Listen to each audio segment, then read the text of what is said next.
cette recette, c'est très facile. Vous avez besoin de 75 centilitres de lait, vous avez besoin de 375 g de farine, une pincée de sel, un sachet de sucre vanillé et 4 œufs. Allez, première étape, vous allez voir, c'est super compliqué à faire. On casse des œufs.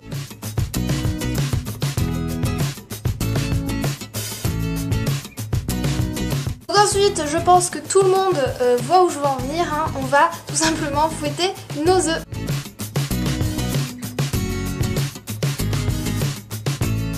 Ensuite, nous allons donc rajouter nos 75 centilitres de lait.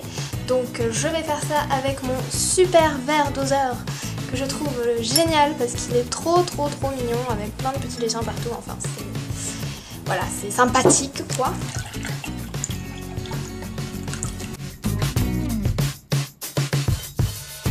Donc maintenant nous allons rajouter notre farine. Et franchement je suis pas sûre qu'à Top Chef ils sachent faire ça. De la pâte à crêpes, je suis pas sûre. Hein. Bon, moi j'y vais comme une barbare, je mets toute la farine d'un coup parce que je m'en fiche en fait vu que j'ai un batteur, j'ai plus peur de rien. Tant qu'on y est, on rajoute le sachet de sucre vanillé. Ah mais il veut pas s'ouvrir. C'est quoi ce truc? Le sachet qui ne veut pas s'ouvrir. Ah non mais là vraiment pas. Ils ont mis de la colle on dirait dedans, dehors, à l'extérieur, partout en fait. Et puis notre petite pincée de sel.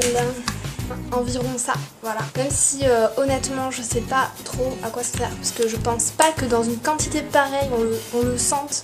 Je pense pas qu'on sente vraiment la différence. Mais je suis la recette à la lettre. Donc on dit une pincée de sel, je mets une pincée de sel, voilà. Et maintenant nous allons tout mélanger. C'est parti. Voilà, c'est magique, vous avez votre pâte à crêpes qui est presque prête parce que maintenant, attention, il va falloir patienter pendant 1 heure. Donc on va la réserver au frigo et au bout d'1 heure, on pourra s'en servir.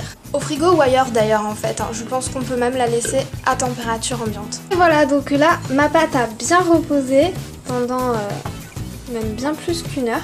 Donc là, je vais la remélanger un petit peu parce que comme vous voyez, c'est... on va dire un peu moins homogène. Alors on fait fondre une petite noisette de beurre, pas d'huile s'il vous plaît parce que franchement c'est pas très bon et puis c'est pas non plus bon pour la santé.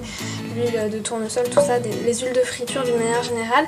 Le beurre ça a quand même un meilleur goût et ça va permettre à la poêle de pas faire accrocher la crêpe. Donc on met le feu on va dire assez fort quand même et puis on va mettre notre louche de pâte à crêpes. Alors là j'ai pas mis le trépied, ça va être super. Donc il faut attendre quand même que ce soit le feu assez vif pour que ça prenne rapidement. Ce qui n'est pas du tout le cas pour moi, voilà, mais c'est pas grave. C'est la première crêpe, comme on dit, les premières elles sont toujours loupées. En plus j'ai pas du tout la poêle qu'il faut. Vous allez voir que là ça va être moins dense parce qu'elle est pas très plate ma poêle. Donc là maintenant vient le moment crucial de retourner la crêpe. Et alors moi je ne le fais pas à la façon crêpe sautée. Hein. Allez c'est parti, à la 1, à la 2 et à la 3. Wouh, elle est bien dorée, ça j'aime. Et voilà, donc là faut pas la laisser trop longtemps et elle est prête. Et voilà donc mes crêpes qui sont toutes prêtes. Alors j'ai compté, il y en a à peu près une quinzaine environ je pense. Donc voilà, après au niveau des quantités, à vous de voir si vous en voulez plus ou moins, vous divisez tout par 2, 3, enfin c'est vous qui voyez. Alors j'en ai profité pour utiliser ma pâte à tartiner. Donc si vous voulez savoir comment j'ai fait ça, eh bien vous avez qu'à simplement cliquer dessus pour voir la vidéo qui vous explique tout en détail pour avoir une pâte à tartiner maison. Voilà, écoutez, j'espère que cette vidéo vous aura plu et puis je vous dis à très vite pour une prochaine vidéo. Ciao ciao. Mixer, qu'est-ce que je raconte? C'est marrant ça mousse à ce point-là. Ça me fait peur. J'ai peur de ne pas avoir assez bien rincé, que ce soit du pec citron quoi. Ah non mais vraiment. Recette, ça vous vide un pot de farine. Un pot de farine, 375 grammes. Voilà, bah écoutez, j'espère que cette vidéo vous aura plu et puis je vous dis à très vite pour une prochaine.